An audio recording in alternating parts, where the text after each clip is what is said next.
മുല്ലപ്പെരിയാർ വിഷയത്തിൽ ഒരു പരിഹാരം കാണാൻ സാധിച്ചാൽ വി ഡി സതീശൻ എന്ന പേര് കേരളം ഉള്ളിടത്തോളം കാലം ആ ഒരൊറ്റ പേരിൽ പോലും അറിയപ്പെടാൻ സാധ്യതയുണ്ട്. നമ്മുടെ ഡെസ്റ്റിനിയൊക്കെ ഏതാണ്ട് ആയിട്ടുണ്ട്. ഇതിൽ ഒന്നെങ്കിൽ ഇമ്മീഡിയറ്റ് പരിഹാരം അല്ലെങ്കിൽ ഇമ്മീഡിയറ്റ് ഡിസ്ട്രക്ഷൻ.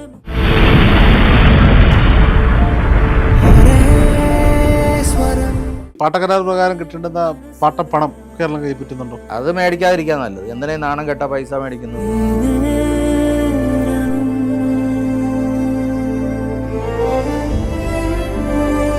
ആദ്യമായിട്ടാണ് ഈ മുല്ലപ്പെരിയാർ വിഷയത്തിലാണ് ഈ ഭരണഘടനയുടെ സത്ഫലങ്ങൾ കേരളത്തിലെ ജനങ്ങൾ സേവ് കേരള ബ്രിഗേഡിലൂടെ അനുഭവിക്കാൻ പോകും.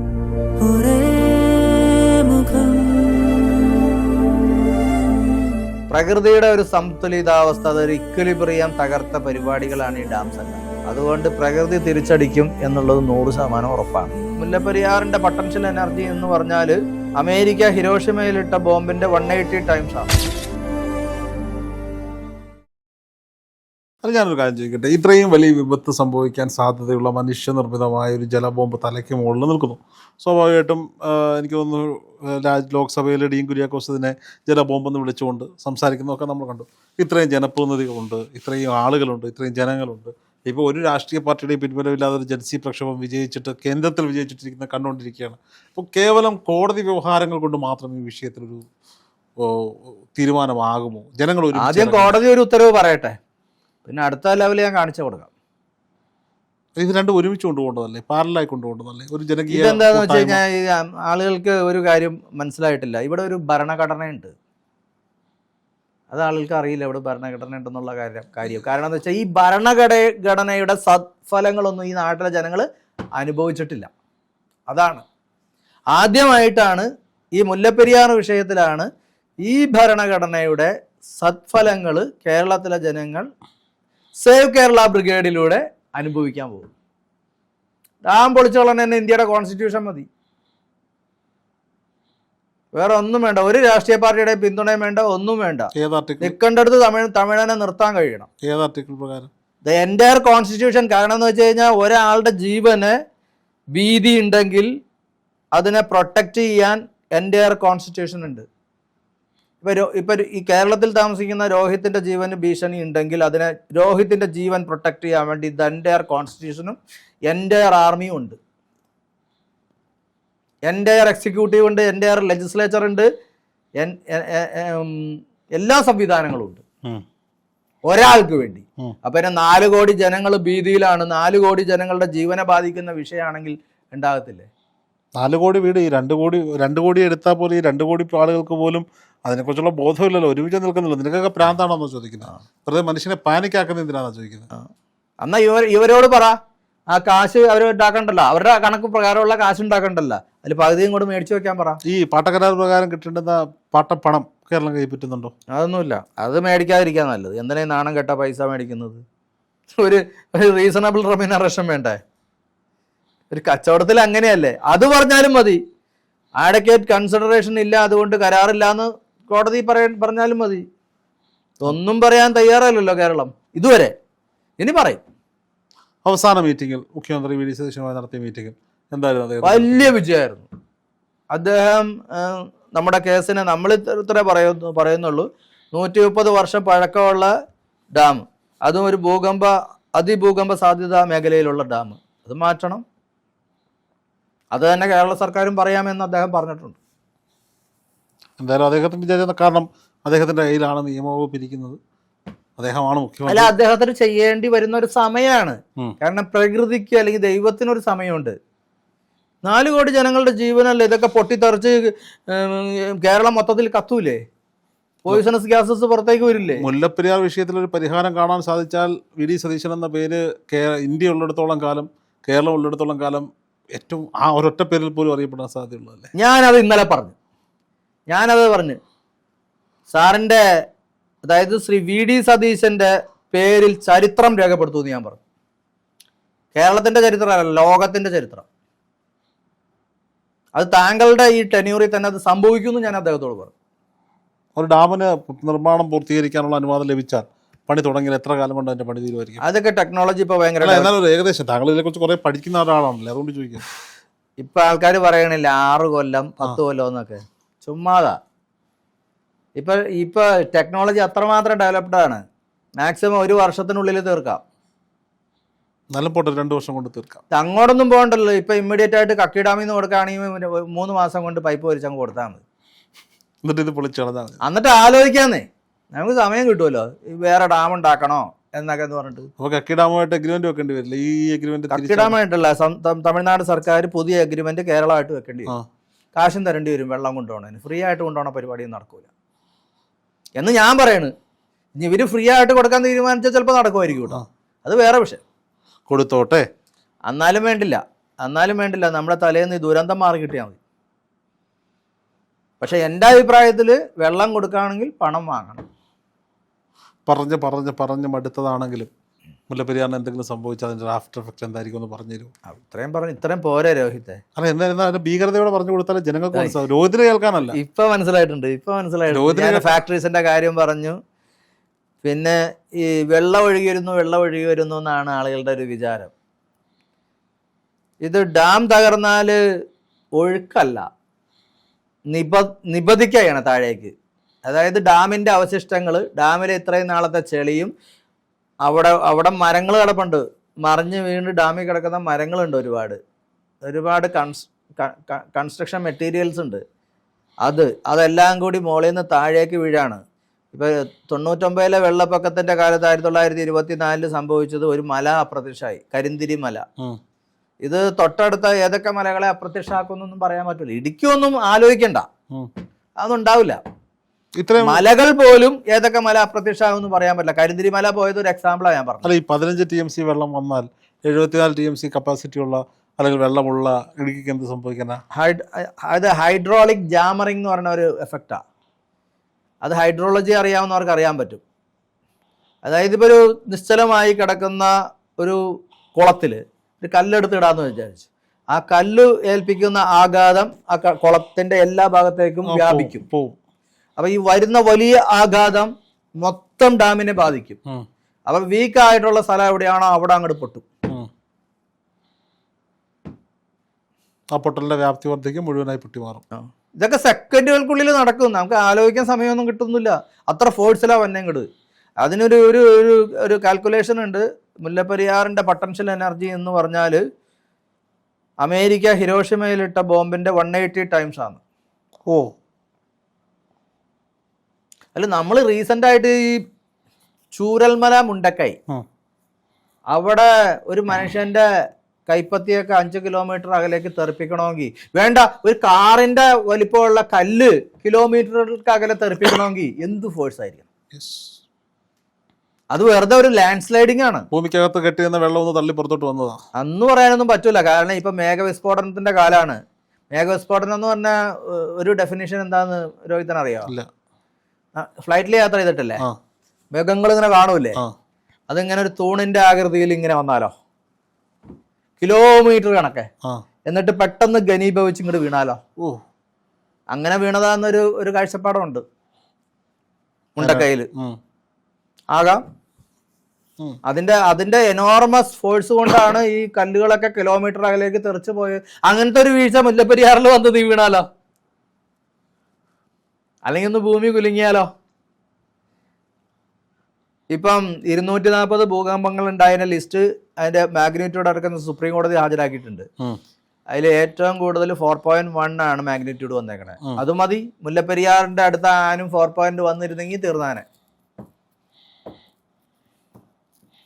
ഗ്രാവിറ്റി ഇടാം. അതൊക്കെ ആൾക്കാർ ഇങ്ങനെ ഓരോന്ന് ഇപ്പം ഈ അമ്മയെ തല്ലിയാൽ അമ്മയെ തല്ലണ എന്താ പബ്ലിസിറ്റിക്കാ, മനസ്സിലായല്ലേ? അമ്മയെ തല്ലിയ നാട്ടുകാർ മുഴുവൻ അറിയും, കുപ്രസിദ്ധനായി.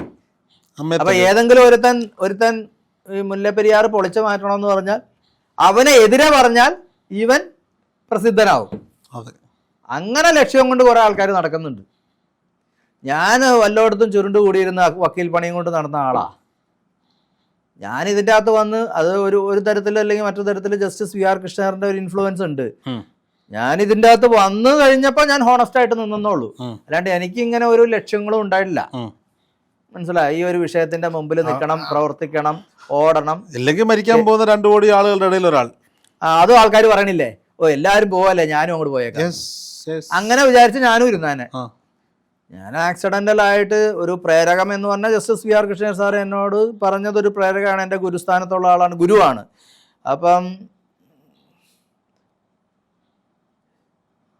ഞാൻ ഓർക്കാണ്, അദ്ദേഹത്തിൻ്റെ ചെയറിൽ പിടിച്ച് ഇരുത്തി എന്നെ ഇരുത്തിയിട്ട് അദ്ദേഹം വേറൊരു ചെയർ കൊണ്ടുവന്ന് ഇരുത്തി പത്രസമ്മേളനം നടത്തിയത്.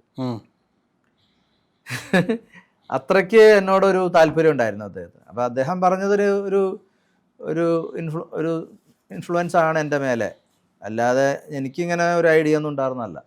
ഞാൻ രാഷ്ട്രീയത്തിൽ ഉണ്ടായിട്ടില്ലല്ലോ. ഏതെങ്കിലും രീതിയിൽ ഇങ്ങനെ ഉദ്ദേശം ഉണ്ടെങ്കിലേ പൊതുരംഗത്തേക്ക് വരണമെന്നുണ്ടെങ്കിൽ ഞാൻ രാഷ്ട്രീയത്തിലോ മതത്തിൻ്റെ എന്തെങ്കിലും ഇതിലോ അല്ലെങ്കിൽ ജാതി എന്തെങ്കിലും ഒരു സോഷ്യൽ ആക്ടിവിറ്റീസ് വേണമല്ലോ. ഞാനിതെല്ലാം ഒന്നും ഉണ്ടായിരുന്ന ആളല്ല, ഞാനൊരു വക്കീൽ മാത്രമായിരുന്നു.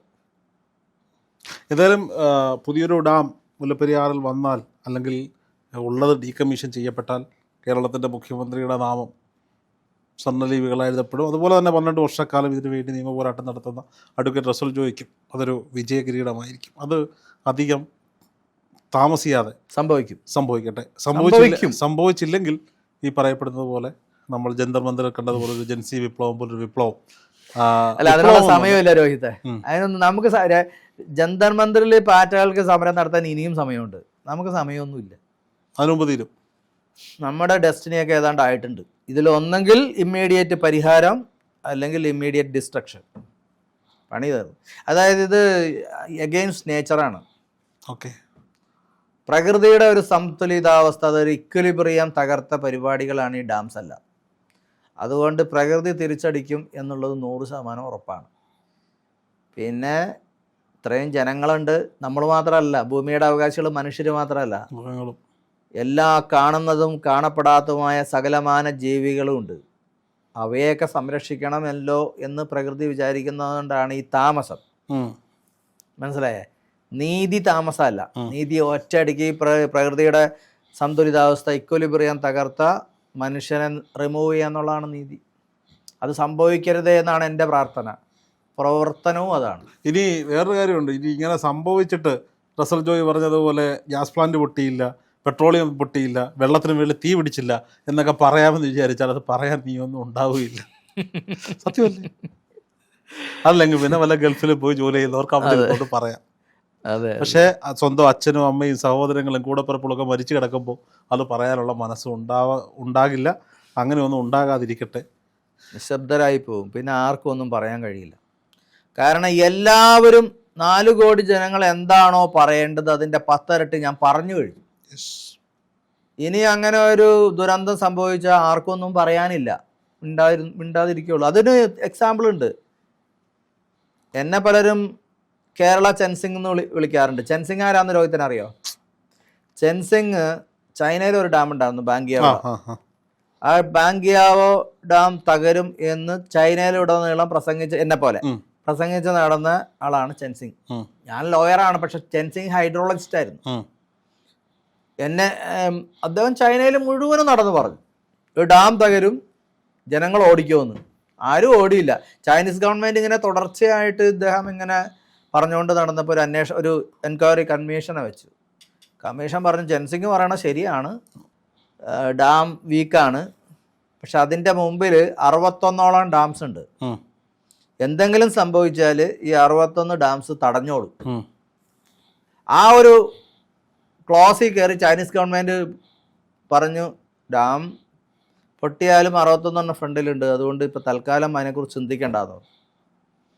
അവസാനം ഒരു പുലർച്ചാല 2 മണി നേരത്ത് വലിയ ശബ്ദത്തോടെ ബാൻഗിയാവോ ഡാം പൊട്ടി. തൊട്ട് മുമ്പിലുള്ള ഡാമിന് എനോർമസ് ഫോഴ്സ്, അത് തടയാനായില്ല, അത് തകർന്നു. അപ്പോൾ ഫോഴ്സ് ഇരട്ടിയായി. പിന്നെ മാലപ്പടക്കം പോലെ 61 പൊട്ടി. എല്ലാം കൂടി 2.5-3 ലക്ഷം ജനങ്ങളെയും കൊണ്ട് കടലിൽ പോയി. പിന്നെ നിശബ്ദതയാണ്. ഗവൺമെൻറ്റിനും നിശബ്ദത, അനുഭവിച്ചവർക്കും നിശബ്ദത, കണ്ടവർക്കും കേട്ടവർക്കും ഒരാളും പിന്നെ ഒന്നും മിണ്ടിയിട്ടില്ല. ആർക്കും ഒന്നും പറയാൻ പറ്റില്ല. ആ ഒരു വസ്തുത ചൂണ്ടിക്കാണിച്ചിട്ടാണ് ശ്രീ മുളവരിക്കൽ അച്ഛൻ എന്നെ കേരള ചെൻസിംഗ് എന്ന് വിളിച്ചത്. എൻ്റെ അവസ്ഥ ഏതാണ്ട് അതുപോലെയാണ്. ഇപ്പോഴും ആൾക്കാർ പറയണില്ലേ മുല്ലപ്പെരിയാർ ഡാം തകർന്നാ ഇടുക്കി താങ്ങിക്കോളൂന്ന്. ഇത് തന്നെ. അവിടെ 61 താങ്ങിക്കോളൂ എന്ന് പറഞ്ഞു. അവസാനം 61 ഇല്ല. ഇത് ഉൾപ്പെടെ 62 ഇല്ല. താങ്കൾ പറഞ്ഞതുപോലെ കിഴക്കോട്ട് ഒഴുകിക്കൊണ്ടിരുന്ന ഒന്നിനെ തിരിച്ച് പടിഞ്ഞാറ്, അങ്ങനല്ലേ? കിഴക്കോട്ട് പടിഞ്ഞാറോട്ടോ പടിഞ്ഞാട്ട് ഒഴുകേണ്ട നദിയെ തിരിച്ച് ബംഗാൾ ഉൾക്കടലിലേക്ക് വിട്ട്. അതാ പറഞ്ഞ ഈ നേച്ചറിന്റെ ഇക്വിലിബ്രിയം തകർത്തു എന്ന് പറയുന്നത് അതാണ്. അങ്ങനെയൊന്നും ചെയ്യാൻ പാടില്ല. കാരണം ഈ വേറെ ഒരു ഡയലോഗ് ഉണ്ടല്ലോ ഈ നാട്ടിലെ ആൾക്കാരുടെ, കഷ്ടം തോന്നുന്നു, കടലിൽ പോയി പാഴാകുന്നു വെള്ളം. എന്തൊരു കഷ്ടം. ഇവനൊക്കെ എന്തെങ്കിലും ഒരു പത്രം പോലും വായിക്കാറില്ല എന്നാണ് ഞാൻ ചോദിക്കണേ. അറ്റ്ലീസ്റ്റ് ഒരു മലയാളത്തിലുള്ള ഒരു പത്രം ഒരുമാതിരി വിവരം ഉണ്ടാവും. ഈ വെള്ളം കടലിൽ ചെന്നില്ലെങ്കിൽ കടൽ ജീവികളില്ല. കോടിക്കണക്കിന് സൂക്ഷ്മജീവികളുണ്ട്, ഉണ്ടാവില്ല. കടലിൽ ഉപ്പ് കൂടും. കടൽപ്പായലുകൾ വരുമോ? ലോകത്തിന് ഓക്സിജൻ കൊടുക്കുന്ന സാധനമാണ് കടൽപ്പായലുകൾ. നമുക്ക് സമുദ്രമധ്യത്തിൽ പോയി സുഖമായിട്ട് ശ്വസിക്കാൻ പറ്റുന്നതിൻ്റെ കാരണം കടൽപ്പായലുകൾ പുറന്തള്ളുന്ന ഓക്സിജനാണ്. കടൽപ്പായലുകൾ നശിച്ചു പോകും. ഇപ്പം ആ നാശമുണ്ട്. ഇത് മത്സ്യത്തൊഴിലാളികളെ ബാധിക്കുന്നുണ്ട്. അറബിക്കടലിൽ മുല്ലപ്പെരിയാർ ഡാം വന്നതിന് ശേഷം ഇടുക്കി ഡാം കെട്ടിയാൽ ഇടുക്കി ഡാമിലെ വെള്ളം കടലിൽ തന്നെയാണ് പതിക്കണേ. മുല്ലപ്പെരിയാർ ഡാമിലെ വെള്ളം കടലിൽ പതിക്കാത്തത് കൊണ്ട് മത്സ്യസമ്പത്ത് കുറഞ്ഞിട്ടുണ്ട്. എല്ലാ ജീവികളെയും ബാധിച്ചിട്ടുണ്ട്. ഓക്സിജന്റെ ലഭ്യത ലോകത്ത് കുറഞ്ഞിട്ടുണ്ട്. കടലിൽ പോയി പാഴാകുന്നു എന്നൊക്കെ പറയണ വിഡ്ഢികളോട് എന്ത് പറയാൻ പറ്റും? കുറെ വെള്ളം കടലിൽ പോവല്ലേ. ഇത് കുറച്ച് തമിഴ്നാടിനും ഞാനിങ്ങനെ ഇരുന്ന് പറയണ എന്തെന്നറിയോ? എനിക്ക് ഇവരൊന്നും വോട്ട് ചെയ്യണ്ട. മനസ്സിലായോ? അല്ലെങ്കിൽ ഞാൻ ഈ നാട്ടിൽ അത് ജനങ്ങൾ വിഡ്ഢികളാന്ന് പറയോ? എനിക്ക് വോട്ട് ചെയ്യണ്ട. എന്തായാലും ഭരണകൂടങ്ങൾ കണ്ണു തുറക്കട്ടെ. വിജയ്ക്കും വി ഡി സതീശനും കേരളത്തിൻ്റെയും തമിഴ്നാടിൻ്റെയും രാജ്യത്തിൻ്റെയും സുരക്ഷയ്ക്ക് വേണ്ടി മുല്ലപ്പെരിയാർ വിഷയത്തിൽ ഉത്തമമായ തീരുമാനമെടുക്കാൻ കഴിയട്ടെ. താങ്കളുടെ നിയമ പോരാട്ടം തുടരട്ടെ. കേരള ജനത ഒരു ദിവസം റസൽ ജോയ് ശരിയായിരുന്നു എന്ന് പറയുന്നൊരു ദിവസം ഉണ്ടാകട്ടെ എന്ന് ആശംസിക്കുന്നു. Thank you.